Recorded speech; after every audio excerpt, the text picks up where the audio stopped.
Good evening and welcome to the 2020 organizational meeting for the Charter Review Board.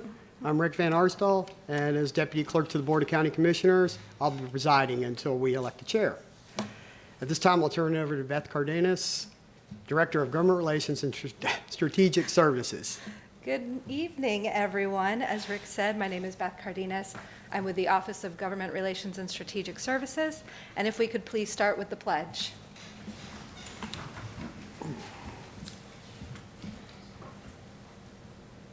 I pledge allegiance to the flag of the United States of America and to the republic for which it stands, one nation, under God, indivisible, with liberty and justice for all.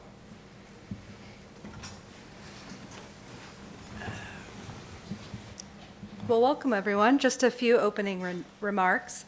The meeting tonight and all meetings will be open to the public. Please use your microphones. Please make sure that they're on so the recording can pick them up. And we may have to share some microphones. I apologize for that. Just to note too, this meeting is broadcast live, as all meetings will be, on HTV. It's on Frontier Channel 22, Spectrum Channel 637, and it is live on YouTube as well.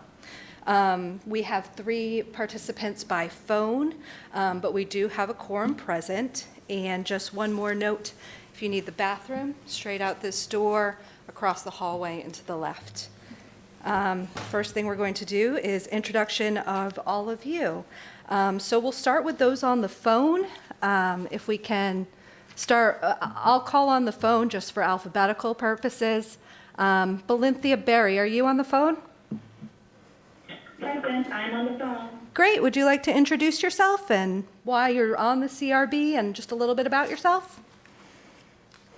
I'm Belinthia Berry. I'm currently the program director at St. Petersburg College, and I deal with workforce. I actually do workforce training development. Can you hear me? We can hear you. Okay, workforce development training. I'm also very active here in the Tampa Bay area community, have been born and raised and grown up in Tampa, Florida, and just been a part of many nonprofits, just very interested in government. Used to actually be a part of Hillsborough County government. Just love the area and love to be a part of the Charter Review, where we're able to look over the whole landscape of county government, and just to be a part of that. I'm very grateful to Commissioner Overman for allowing me to be that voice, as I call the next generation, to make sure that we're able to live well and do the things that we need to do to make sure that all citizens are able to have that voice. And hopefully I can do that for them. All right, thank you. Thank you. Robin Delavan, are you on the phone?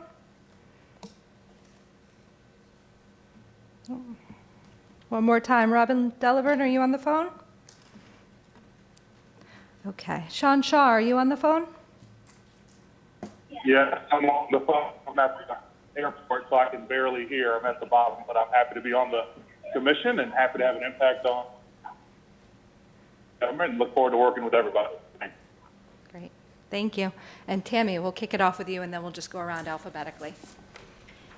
Thank you. Good evening. My name is Tammy Bryant Spratling, and I was one of Les Miller's appointments, and I'm pleased to be here to be a part of this important process of reviewing the Charter Review, and it's exciting to be able to be a part of a group that I know will do really wonderful work. So thank you for having me here.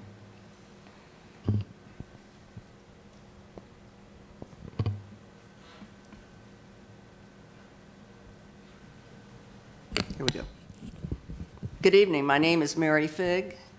My background is that I am a former legislator in the Florida legislature for 10 years, and I was part of this discussion group for the original charter, and I'm very pleased to be here to go through the process again. The original group, huh? Yep. I'm Leanna Fernandez-Fox. I'm Professor Emeritus of Hillsborough Community College. Taught mathematics there and at USF for 33 years and Tampa Catholic High School 5 years before that. I'm the 4th generation of my family to live in Hillsborough County in the Tampa area. very proud to serve on the Charter Review Board. I'm a past president of the League of Women Voters as well.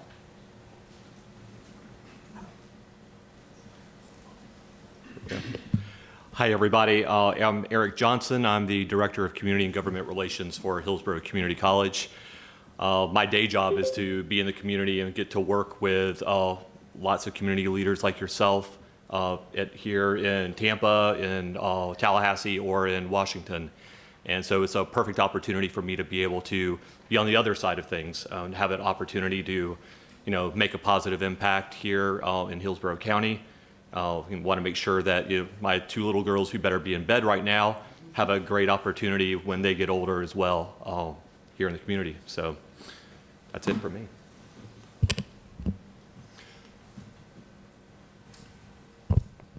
Good evening. I'm Ernest Mueller. I'm a Ken Hagen appointee, and I'm an attorney who's been involved in local government for more than 20 years here in the Tampa Bay area. So this is just an excellent opportunity for me to be able to be a part of it on this side, and I really look forward to working with all of you. Good evening, everyone. I am Edwin Narain. I work for AT&T full-time as a director, like Eric, over legislative and external affairs. I've lived in Hillsborough County for 26 years, overwhelming majority of my life. In fact, Professor Fox was the very first professor I had when I came here to go to USF 26 years ago. Wow. I'm a proud graduate of St. Leo University and Stetson School of Law. But I think the most important job that I have is husband and Uber driver to Zahara and Elena.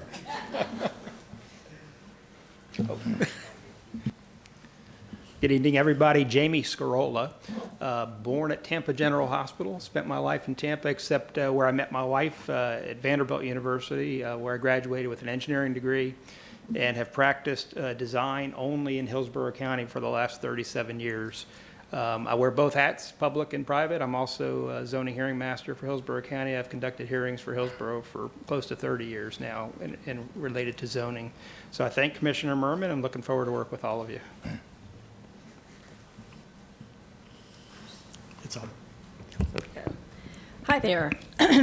My name is Edith Stewart, and I'm proud to serve on this committee. Thank you, Commissioner Mary L. Smith. And I retired from a long career here with Hillsborough County government, and I served on the earlier Charter Review Board in 2015, and before that I served as staff to the two previous ones. So I'm the voice of charter history sort of here to take the place of Jan Platt, who's no longer with us. Since I retired 8 years ago, I've served on many civic boards, primarily the Friends of the Library, and I'm glad to be here with this esteemed group. Looking forward to it. Okay, my name is Mitch Thrower. I'm a fifth-generation Hillsborough County resident. I'm a CPA, work at Hillsborough County Aviation Authority as risk manager there. I've been there 23 years. I've served on a number of boards in the community, and I had the opportunity to serve on this previously in 2010 and 2005, working with Edith closely. It's a great board, a great opportunity, and I am looking forward to serving with all of you. Thanks. Hi, my name is Art Wood, and I have to throw out my 5-minute speech since everybody's been short. I was raised in Miami, went to the University of Florida, MBA, then I went in the Air Force. In the Air Force, I volunteered to work at a credit union and ended up making that a career eventually. I served 40 years in credit unions. The last 18 was president and CEO of Railroad Credit Union here in Tampa, Along the way, we got politically involved, and I'm just try to help out candidates and use my business skills to try to make a difference. Likewise, volunteering in the community. I chair a number of organizations in my Plant City community, and I'm delighted to be here, and I appreciate the appointment by Stacy White, and I hope my life can make a difference. Thank you. Good evening. My name is Stacy Yates. I'm an attorney here in town. I am not from Tampa, but as soon as I got here, I stayed. I'm a graduate of the University of Tampa, went to law school back home in Texas, and came back and never left Tampa. I was a prosecutor, now civil defense attorney, have been for a little over a decade. I'm a mom and a wife, and I am really excited to help out my community. I serve on a lot of local boards. I also do a lot of help with political candidates like Mr. Woods, and I look forward to working with you.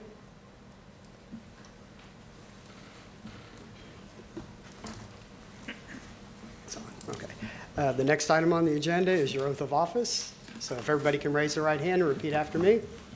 I do solemnly swear Do solemnly swear that I will support, protect, and defend Defend the Constitution and government of the United States the Constitution and government of the United States and the state of Florida, and the state of Florida, that I'm duly qualified to hold office under the Constitution of the state, and I'm duly elected. qualified to hold office under the Constitution of the state, and that I will well and faithfully perform the duties and that I I will will well and faithfully perform the duties of the Charter Review Board, of the Charter Review Board, of which I am about to enter. which I'm which about I am to about to enter. So help me God. So help me God. Congratulations. Thank you.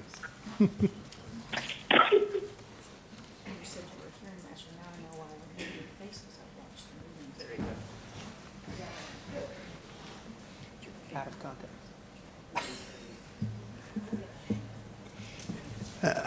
The next item is the election of chair and vice chair. And before we get started, I'll explain the process, just for those of you who haven't been through it before. I'll open the floor for nominations. No seconds are required. I'll continue to ask for nominations until no further nominations are received. At such time, I'll close the floor to nominations and ask for a vote on each nomination in the order in which they are nominated. All votes will be by a show of hands, and please leave your hands up with 14 of you so I can count the votes. If nobody receives a majority on the first round, we'll start over again until we get a chair. And then we'll follow the same process for vice chair. Okay? All right, with that, I'll open the floor for nominations. Edith? Get my name. I'd like to nominate Sean Shaw. Okay. We have a nomination for Sean Shaw. Are there any other nominations? Yes, sir. Okay. I would like to nominate Edwin Lorraine. Sean. And I nominate Mitch Thrower. Okay, I have a nomination for Sean Shaw, Mitch Thrower, and Ed Narain. Are there any others? Okay, seeing none, we'll close for nominations and we'll proceed to vote. All those in favor of Sean Shaw, please raise your hand. 1, 2, 3. That's 3 votes for Sean Shaw. That's not a majority, so the next one is Mitch Thrower. Please raise your hands. 2, 3, 4. 4 for Mitch Thrower. And Ed Narain? 1, 2, 3, 4. Aye. 5. Aye. That's only 12. Did everybody on the phone vote, or maybe I didn't hear you? The only one I heard was that, was Mr. Shaw on the phone still? Can we confirm who's on the phone? Please state your name if you're on the phone. Valencia Berry. Oh, that's the right number. Is there anyone else on the phone? Okay. I'll reopen the floor for nominations. Does anybody want to? I'll nominate Mitch Thrower Thrower. again? Okay. I have a nomination for Mitch Thrower. Any more? Let me understand. So we canceled all the nominations. All right, I renominate Yes. Sean Shaw. Okay. I'll nominate Ed Narain. Okay. All right. Good. All those in favor of Mitch Thrower, please raise your hand. 1, 2, 3, 4. 4 votes for Mitch Thrower. And all those for Sean Shaw, please raise your hand. 1. All those for Ed Narain, please raise your hand. 1, 5, 6. And I don't know about the lady on the phone, but that's the majority of as it is.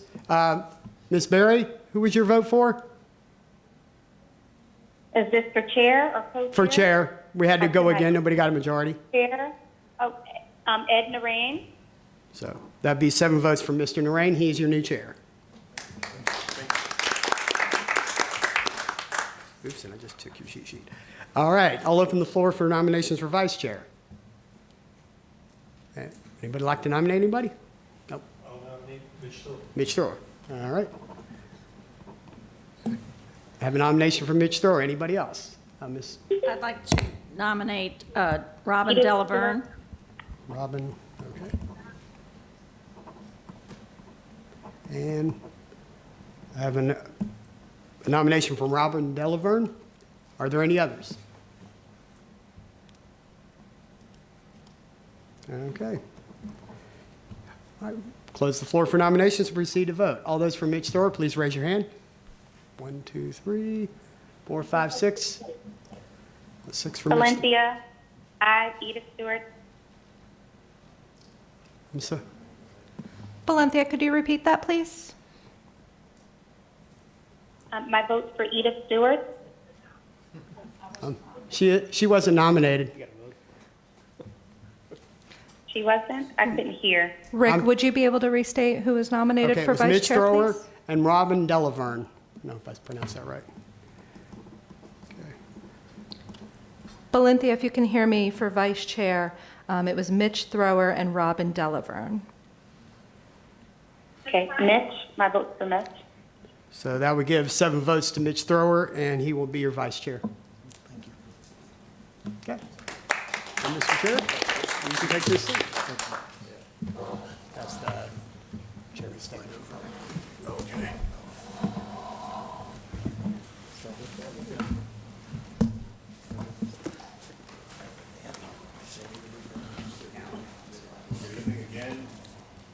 Good evening again, and thank you all very much for your confidence in me. Very humbled by the vote that just took place, and I will do my best not to let everyone down. Thank you all very, very much.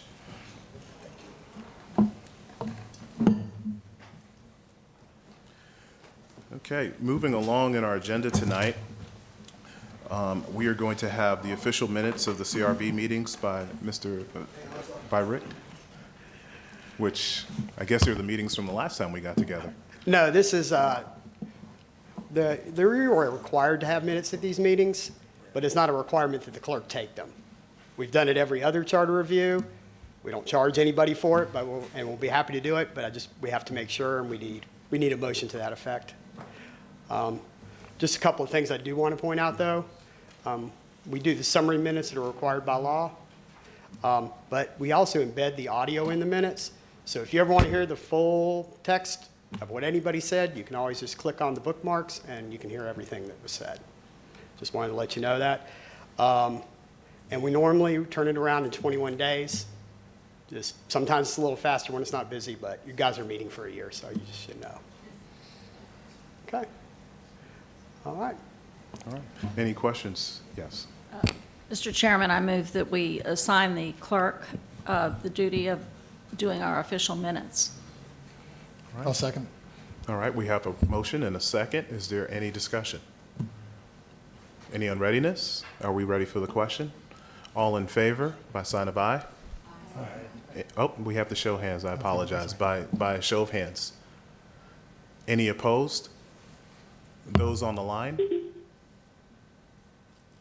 All right, the motion is carried. Aye. Thank you. All right. We are now going to have an administrative support overview by Ms. Cardenas. Hey again, everyone. Just to give a very brief overview on the administrative staff support I provide, similar to what Rick just gave you as far as overviews go.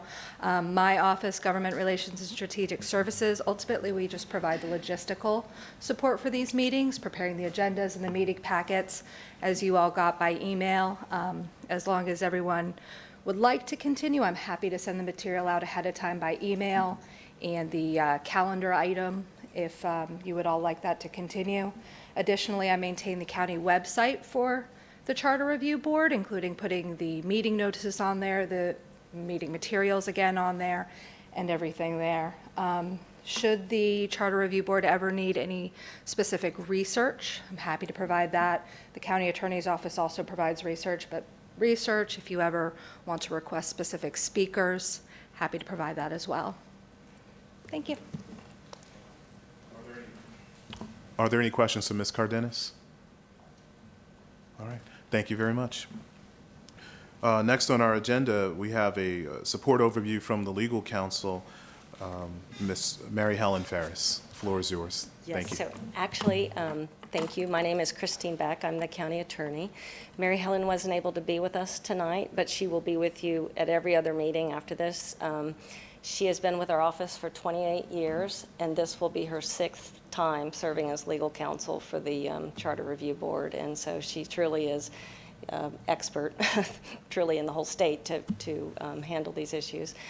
We always point out to the Charter Review Board that it's your choice to use our office for legal counsel, as most of the boards in the past have done so to save tax dollars and so forth, but that is your choice.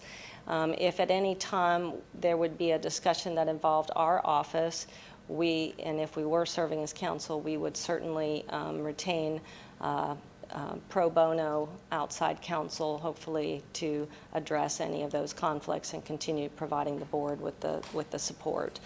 That's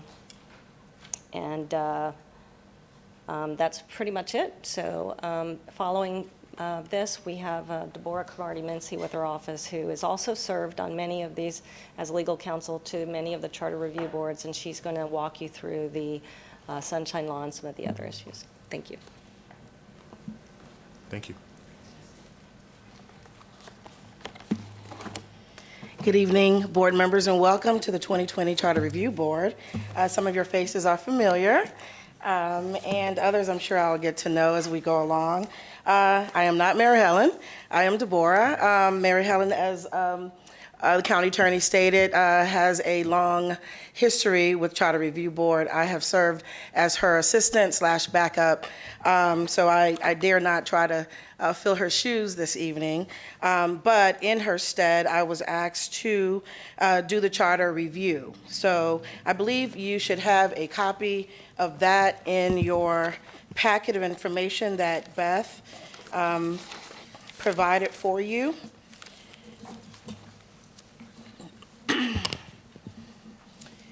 As you probably studied prior to this date, there are 7 or 11 sections in the charter, a wealth of subsections, and some very long sentences. So I'm not going to go through each one of them tonight.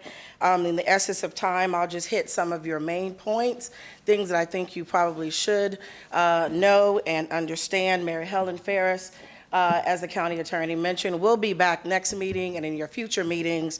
It will be available to go into a little bit more depth as to the things that you may really need to hear as you go forward. But if we take a look at Article 1 as to the creation, we thought it was important for you to understand county government and what exactly that means. It means the government of Hillsborough County, and it does not include any of your constitutional officers. So that's important, which would include your clerk, the property appraiser, tax collector, sheriff, or the supervisor of elections, and the list goes on and on if you take a look at section 1.02. As to powers, the county government shall have all powers of local self-government.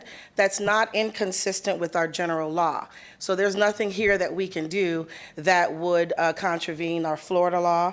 And we also have other laws that are related to the listed areas that you see in section 2.01.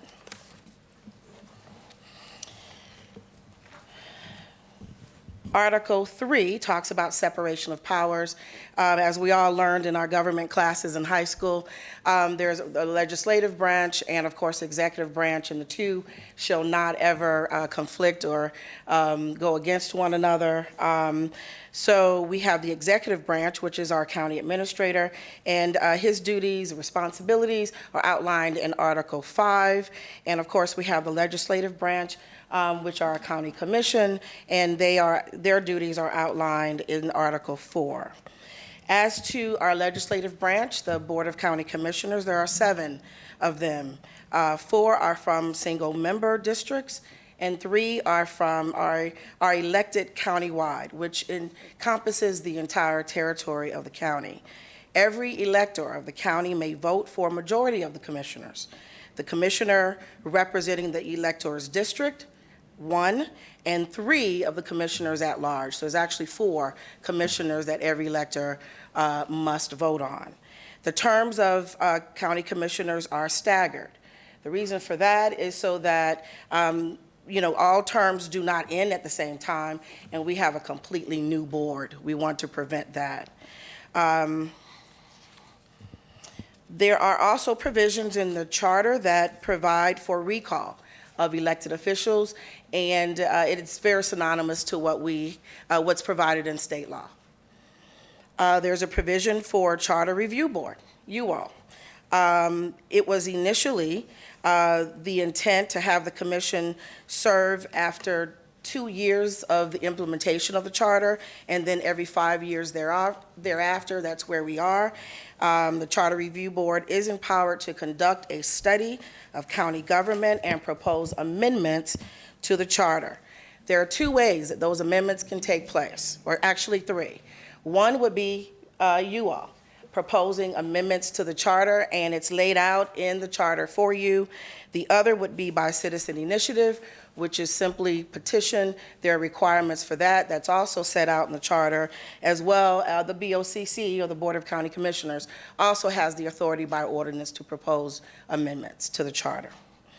No amendment may be effective until it is approved by a majority of the electors.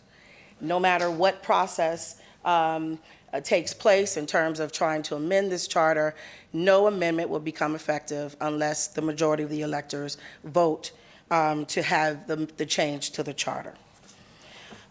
Just some other things we wanted to point out in section 4.09.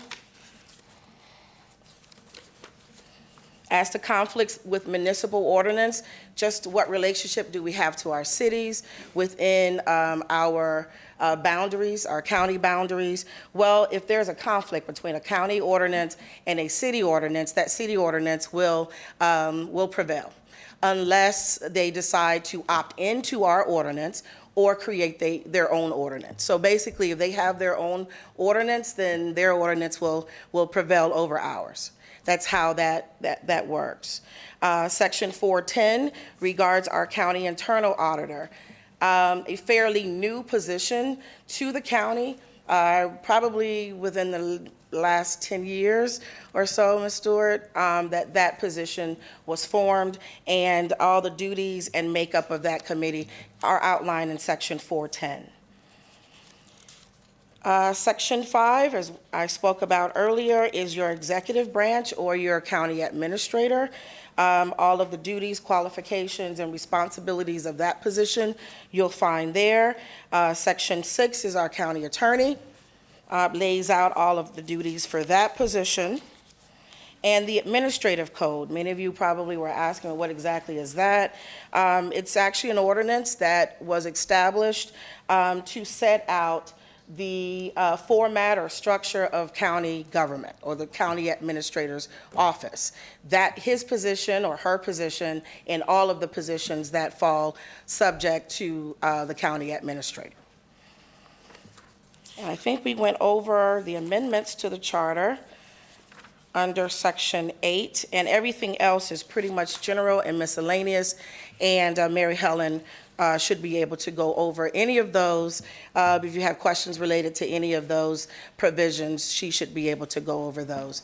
Hopefully, if you all have any questions, I'm here. Yes, ma'am. Yes, ma'am. Get my microphone on. Other than the auditor, the independent auditor, what amendments have been made to the charter over time? Over time, that would be a Mary Helen question, if you don't mind. She's got a list of all of the amendments. I dare not start. It's almost like saying thank you to people, then you end up getting down the road and forget something. So I would love for her to be able to answer that question, because she's got the whole history. And one thing may lead into another, and with that wealth of information, it's just best that she answer that for you, if that's okay. But I can tell you that's one of the latest positions to county government, was the internal auditor position. Yes, sir. Any other questions? Any other questions? All right. Thank you very much. Oh, you are very welcome. Okay, they just told me I'm not done. Okay, so we will move right into the Sunshine Law.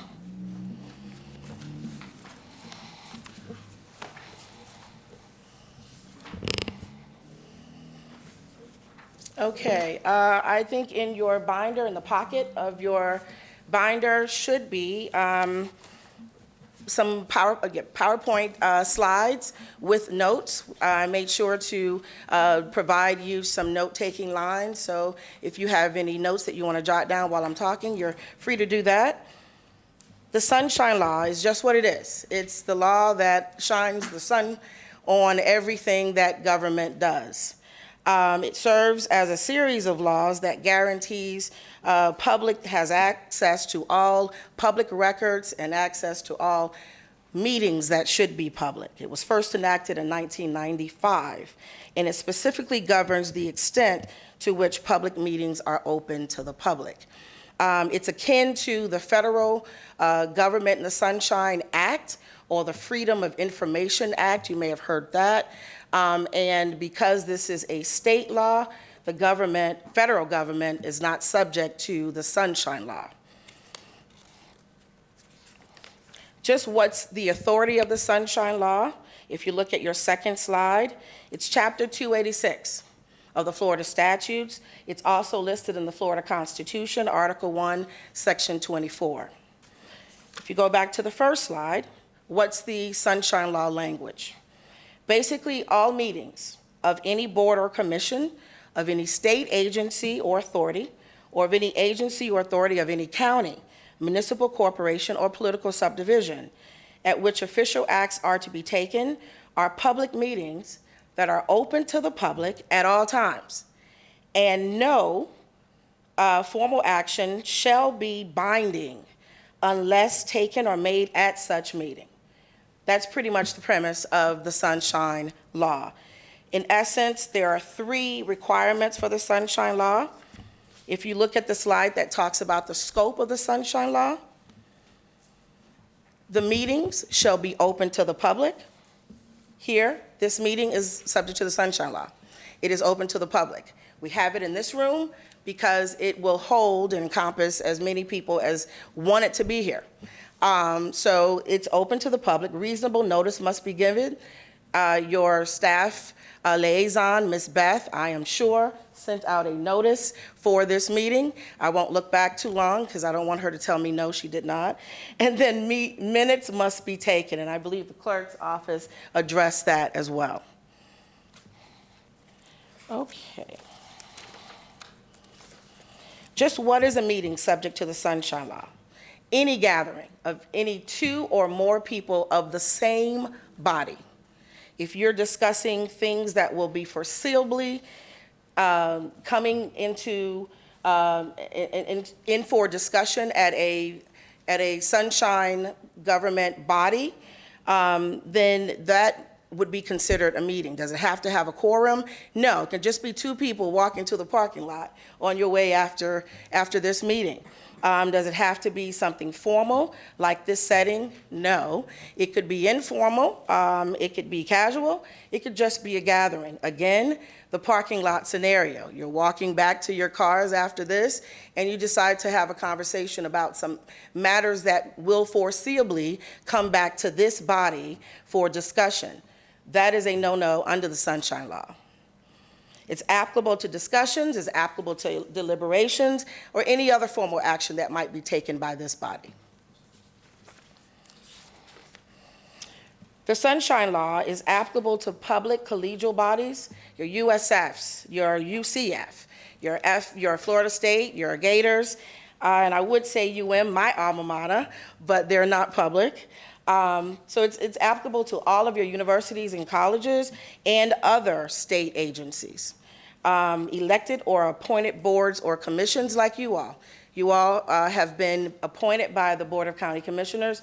Therefore, you have become a branch or an arm of the Board of County Commissioners who is subject or that are subject to the Sunshine Law.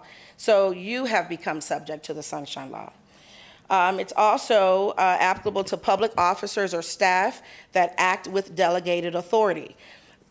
Typical scenarios would be if by chance the county administrator's position was utilized or delegated authority by the Board of County Commissioners to to do or perform some act that the Board of County Commissioners had the obligation to do. Anytime this body delegates to someone else, then that obligation under the Sunshine Law follows that person. Does that make sense? Okay. When are boards subject to the Sunshine Law? Anytime there are issues that are being narrowed, anytime you're narrowing issues, anytime you're deliberating, anytime you're making decisions, anytime you're breaking down issues and deciding on issues, you're doing more than just fact-finding or bringing forth all of the information back. You are, in essence, performing duties that are subject to the Sunshine Law. You're subject, even though your recommendations may not be binding. Most of our advisory bodies are advisory. They bring back or send back recommendations for the Board of County Commissioners to consider. They are still subject, because at some point, in order to get to that recommendation, they had to narrow down some issues and make some decisions. Private entities that are subject when they're created or given delegation authority by the Sunshine Body, that's typical in your contractual relationships. When the county is in some private partnership, private-public partnership, those are typical for those scenarios. Or staff standing in the shoes of public officials. That would be if this body delegated authority to your staff person, Beth, to go out and perform duties that would be the responsibility of this body.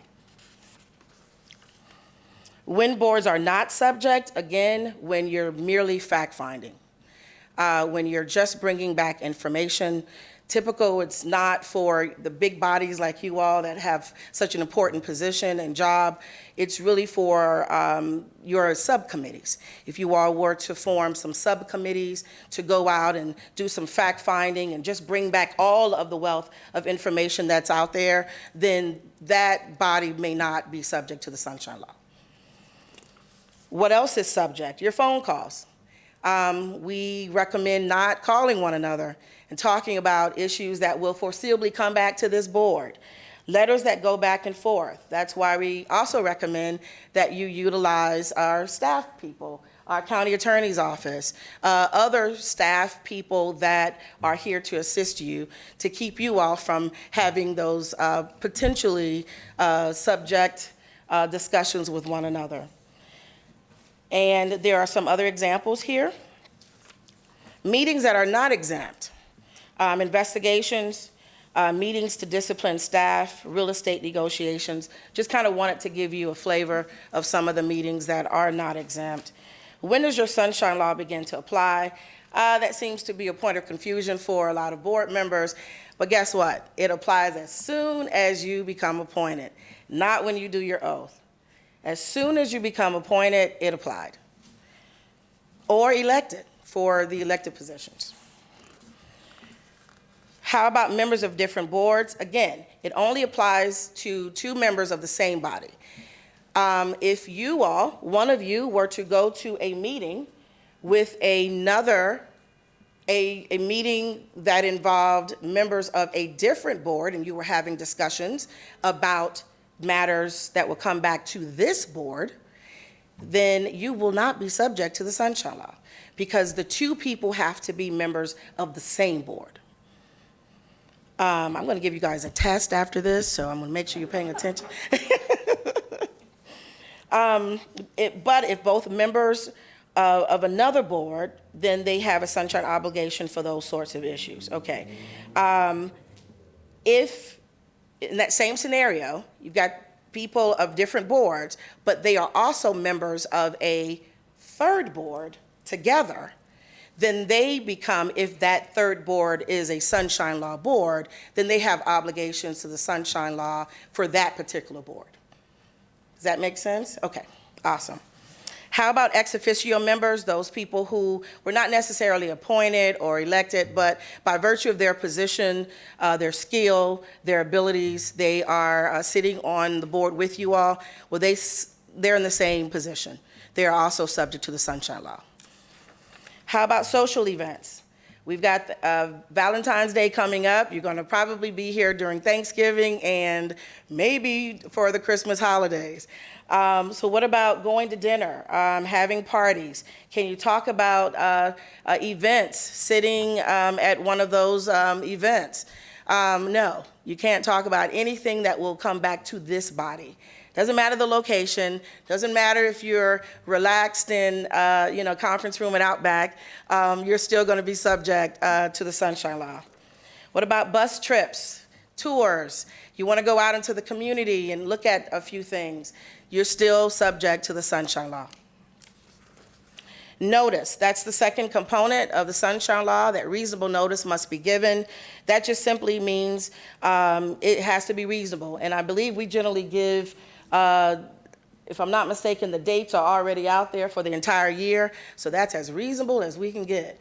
But if there are some emergency situations, some special topics that need to be discussed, case law provides that as long as there's 24-hour notice, then we're good in terms of reasonable notice.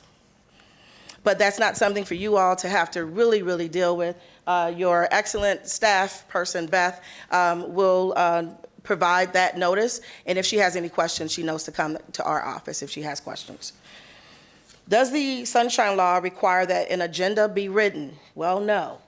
It's not. You're not prohibited from adding topics to your agenda as you go along.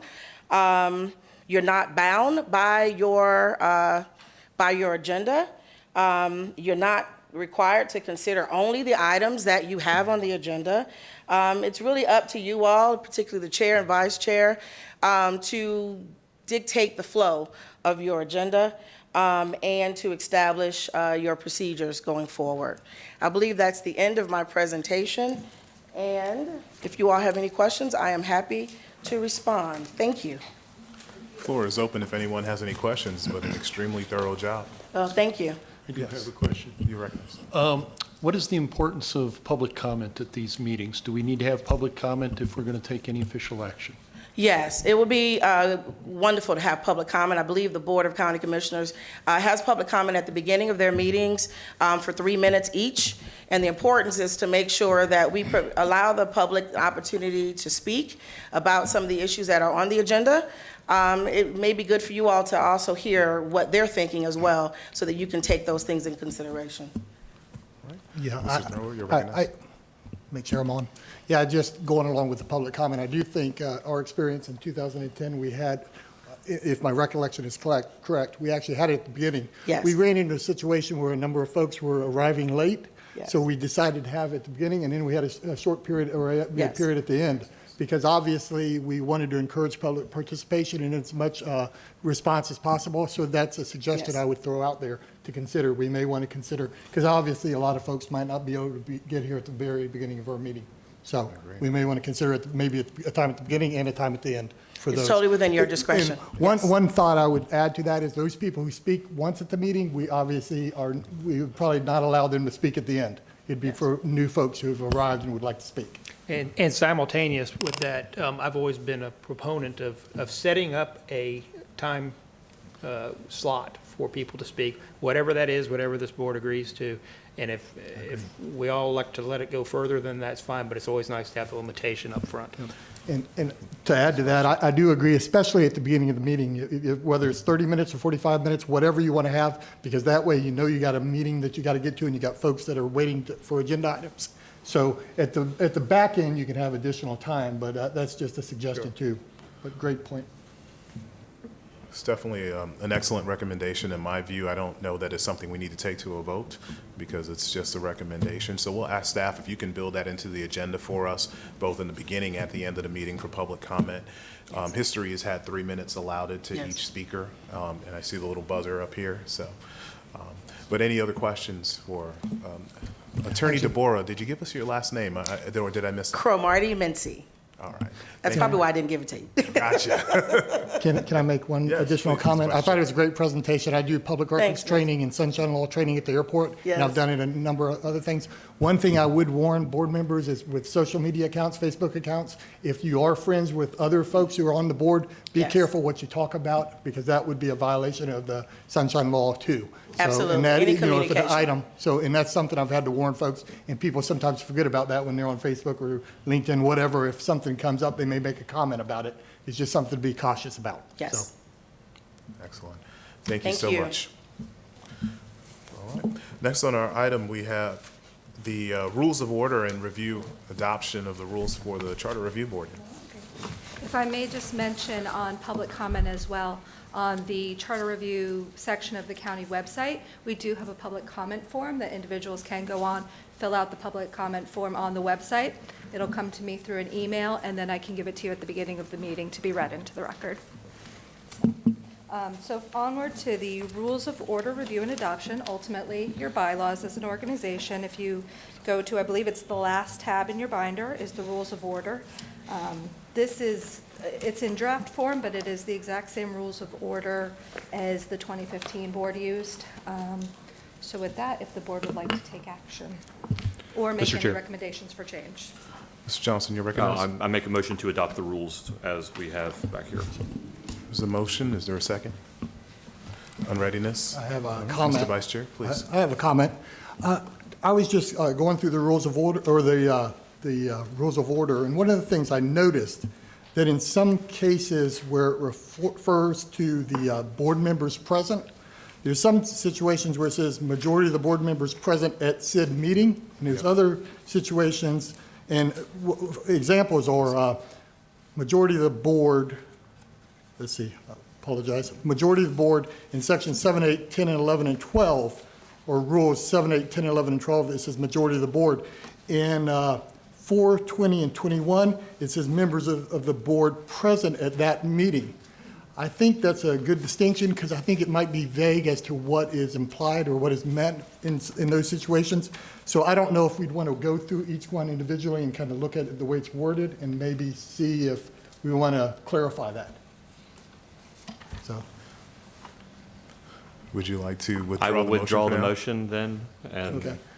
I don't know if you want to, do we need to make a motion to be able to do that, or just? No, I defer think to we can. staff? We could either defer back to staff to have them take a look at those discrepancies and maybe at the next meeting vote on an amended document, or we could actually do the committee work here, but it's up to the board.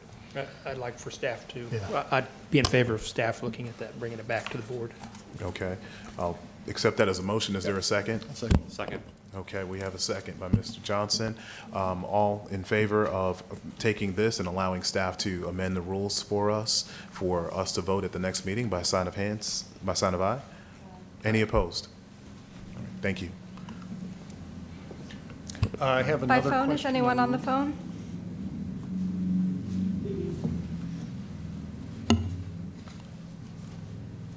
Mr. Mueller, Yeah, I have a question on, oops, I'm sorry. a little bit late. On the phone, is that Valentia? Yes. You're recognized.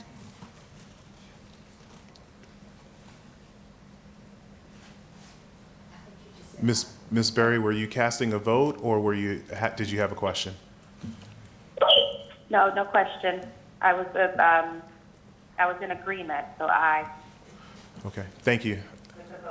Mr. Mueller, am I saying that correctly? Yeah, Mueller. Mueller, you're recognized. Just question on Rule 22, some clarification where if we wanted to use the county attorney, is that a vote that should be taken now or before we, make a motion for a resolution or a proposal? Can we do it now up front, and then it would be effective through the entire Yes. term? Yeah, and actually, that's a good example. I'm sorry. That's a good example of the last sentence, the board shall authorize such work by a majority vote, whether it's majority vote or majority vote present. So that, I just wanted to point that out as an example. So, My thoughts on this, if I can insert myself, is maybe we should allow the staff to come back with some of the fixes to this before making that decision on whether we want to do this in mass for all use of the county attorney or something that we take issue by issue. Is there any differing thought? Okay. All right. So we'll get a Mr. report Chair. from you all next. Is the Yes, process Representative. such that any recommendations that would have to go through the county attorney's office anyway, whether or not we chose to have the county attorney review it before or after? Great question. Are you in reference to proposed changes to the charter? Yes. Whether they would go, I believe they would have to be here first, but we could have this, and I'll defer to the attorney as to whether or not we can utilize staff ahead of time, which I guess is the question that was being asked by Mr. Mueller here. The Charter Review Board is an independent body, so your recommendations won't necessarily need to come back through our office. Our role would be to draft, be the drafters, and answer whatever questions you might have, but you're independent. Yes. Does that satisfy you, Representative? All right, thank you very much. All right. Okay. Moving along, we're at the meeting schedule. Hopefully everyone's had an opportunity to look at that. I believe it currently stands as the first Tuesday of every month at 6 o'clock. And that's continuing on historic dates. We're always the first Tuesday from 6 to 8 p.m. Does anyone have any thoughts or conflicts with that time? I will note the only one that is different is November, because the first Tuesday is Election Day. So it's the second We don't Tuesday. want to be here to watch it. All right. Mr. Chairman, I'll motion to approve the schedule as proposed. There's a motion on the floor. Is there a second? It's been properly seconded. Any discussion in reference to the meeting schedule? All right, ready for the question? All in favor by sign of aye? Aye. Any opposed? Gotta love that delay. Motion is carried. The meeting schedule is adopted. Folks, this is probably going to be the fastest meeting that we've ever had, and we're going to need a motion to adjourn, but no, we don't need a motion to adjourn. Okay, wonderful. That's a lot of power you've given me here. Mr. Chair? One thing to go back to, public comment. Yes, I was just going to ask if we had anyone here in the audience. I think I see a familiar face out there. Not at this time. All right. Before we adjourn, are there any comments from any of the members of the board? Those on the phone? Okay. Ms. Cardenas, did you have a final comment for us? If I may, before we adjourn, just a little piece of homework to send you all home with. In the past, different charter review boards have taken a different approach to looking at the charter. I know in 2015, the approach that was taken was to look through it section by section. It's a very organized approach. So my homework for you is think about the process, how you want to look at this, what method and what organizational structure you want to look at the charter, and then Mary Helen will be ready to discuss at the next meeting. Excellent. Can I add Yes, a Mr. Vice Chair. comment too to go along with that? I know in the previous charter review boards I've been involved in, we've invited certain folks. So that might be to add on to what you said, maybe think about who you might want to invite to hear from. So it's, because obviously we want to get the invitations out as early as possible so that we can hopefully get folks on our schedule if we want to hear from them. Wonderful. All right. Yes, Mr. If I could Wood. be a little more specific, I chaired it last time. It was my recommendation that we take that approach. What we did is as we went through the charter, anyone could say, that's an item I want to review. You didn't have to justify it. And we went through the charter, basically everything that we wanted to review. And then we created the opportunity, if there was anybody that wanted to mention something that wasn't in the charter, to mention it, okay? So we had those items, and then the staff basically laid out the agenda for the number of months in front of us. So it really was systematic, because there's sections you don't need to review, nobody's interested in, that kind of thing. So it was a very organized approach, and we didn't ever had any special meetings. You might appreciate that when you get into the year. Yeah, thank you. Ms. Stewart. Beth, has the Board of County Commissioners passed on any recommendations for this board to consider? Not to my knowledge at this time. Good. All great comments and questions. Any others? All right. Well, thank you all for your willingness to serve. Again, thank you all for your confidence in me to serve as the chairman for the next year. And I hope everyone has a great evening. Meeting adjourned.